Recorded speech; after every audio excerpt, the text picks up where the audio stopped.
महाराज जी, मेरा प्रश्न है कि भगवान को प्रसन्न कैसे करें ताकि वो हमारी मनोकामना पूरी करें। आपने बताया था कि तप करना चाहिए, तो कैसे तप किया जाए, कोई व्रत किया जाए कि हमारा मनोकामना पूरी। पहली बात तो एकादशी व्रत शुरू करो। फिर जैसे भगवान शिव की उपासना तो सोमवार व्रत शुरू करो। भगवान शंकर का अभिषेक करो, नाम जप करो, कुछ पाठ करो और वो भगवान को प्रदान करो। फिर भगवान से प्रार्थना करो। एक तो ये डिपार्टमेंट हो गया।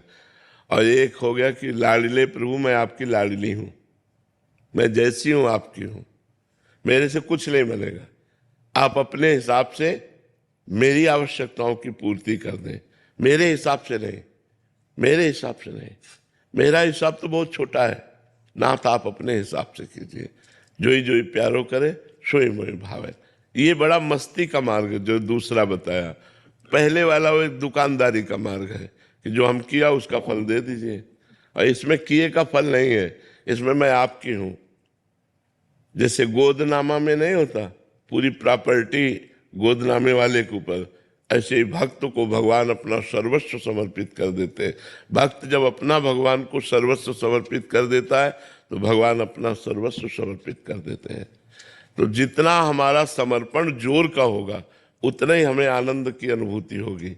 एक ये मार्ग है और एक ये मार्ग है कि जितनी जोर का हम तप करेंगे, व्रत करेंगे, उसका वैसे ही फल हमको प्राप्त होगा। ये कमजोर मार्ग है, इसमें हम कितना करेंगे।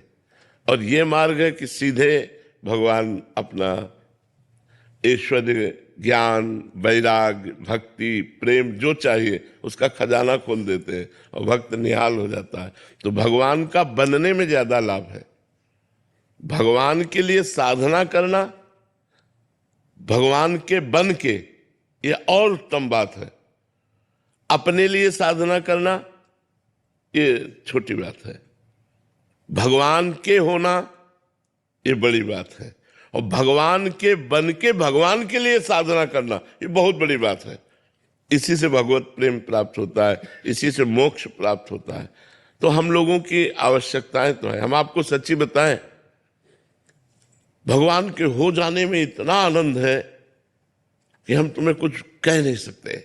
आप कह सकती होगी कि आपने तपस्या किया, अब तो क्या मेरे जीवन की तपस्या का फल ये संसार की झूठी माया है जो मरने के बाद साथ नहीं जाती है? नहीं, हमारी तपस्या का फल अगर ये है तब तो बहुत बेकार है। नहीं, भजन का फल ये नहीं है, भजन का ब्याज ये है। मूल फल तो भगवान का परमानंद प्राप्त होना, भगवान की प्राप्ति होना, दुखों से छूट जाना, सदा सदा के लिए दुखों से पिंड छूट जाना, ये भगवान के भजन का फल है। तो हमने 3 बातें बताई। भगवान से चाह पूर्ति करने के लिए भगवान की जो भजन शैली है, व्रत है, उपवास है, तीर्थ यातन है, दान पुण्य है, इनको करें तो हमारी कामनाओं की पूर्ति होगी। दूसरी बात बड़े जोर की, मैं भगवान का भगवान मेरे नाथ, आप मेरे स्वामी हो, मेरे पिता हो, मैं और किससे मांगूं। ये अपनापन, ये बहुत जोर की बात है। भगवान के होके अपनी आवश्यकताओं की पूर्ति करना। तीसरी बात, भगवान के लिए, भगवान के होके भजन करना, ये बहुत जोर की बात हो गई। अब हमें चिंता नहीं आगे क्या होना है, आप खुद देखिए आपको आगे क्या करना है।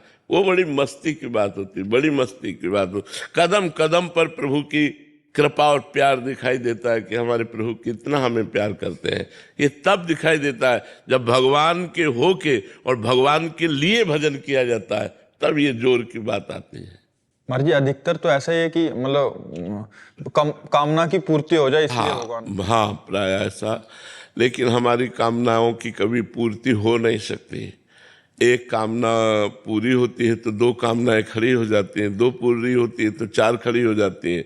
कामना ही पूरी शांत हो जाए वो भजन का फल होगा कि अब कोई कामना नहीं। जाहि न चाही कबहु कछु, तुम सन सहज स्नेह, बसहु निरंतर तासुर सो राउर निज के। जिसे कभी कुछ नहीं चाहिए, सब कुछ व्यवस्था भगवान अपने आप करते हैं। चाह की कोई जरूरत करने की नहीं है, केवल भगवान के होने की जरूरत है, भगवान के भजन करने की जरूरत है, गंदे आचरणों के त्याग की जरूरत है। तो इसलिए हम कहते हैं 3 पद्धति है।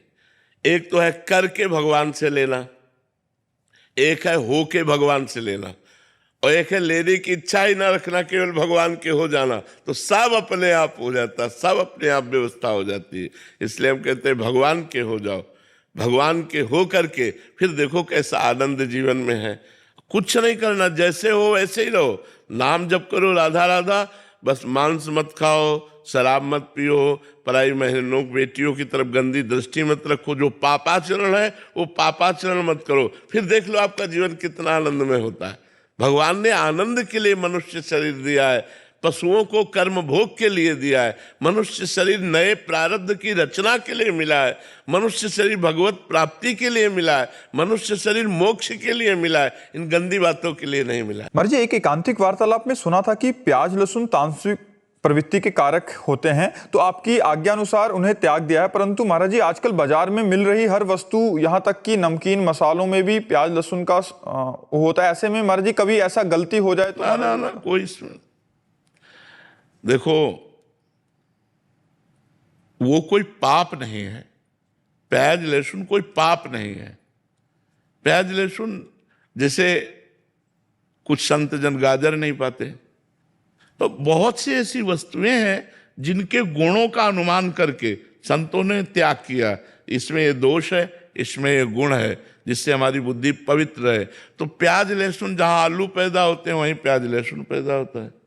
प्याज लहसुन कोई पाप नहीं कि खा लिया तो हमसे पाप हो गया, ऐसा नहीं है। वो तमोगुणी है, वो हमारी बुद्धि को भजन से रहित करने की चेष्टा करेगा, हमको आलस्य निद्रा प्रमाद ये पैदा करेगा।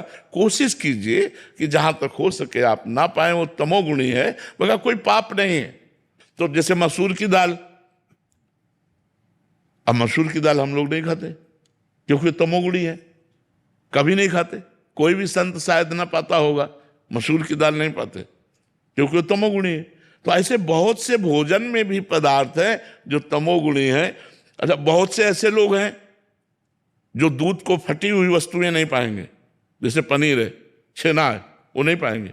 तो ऐसे मतलब अलग अलग विचारधाराएं हैं, अलग अलग उसमें गुण दोष का दर्शन है। जो बहुत पवित्रता है वो तो केवल घर में चल सकती है, नहीं चल सकती कि घर में अपने पवित्रता चल सकती, लेकिन बाहर होटल में, व्यापार में, आप जो हॉस्टल में, वहाँ जैसा मिले, बस ये है कि प्रधानता आपको मांस नहीं खाना।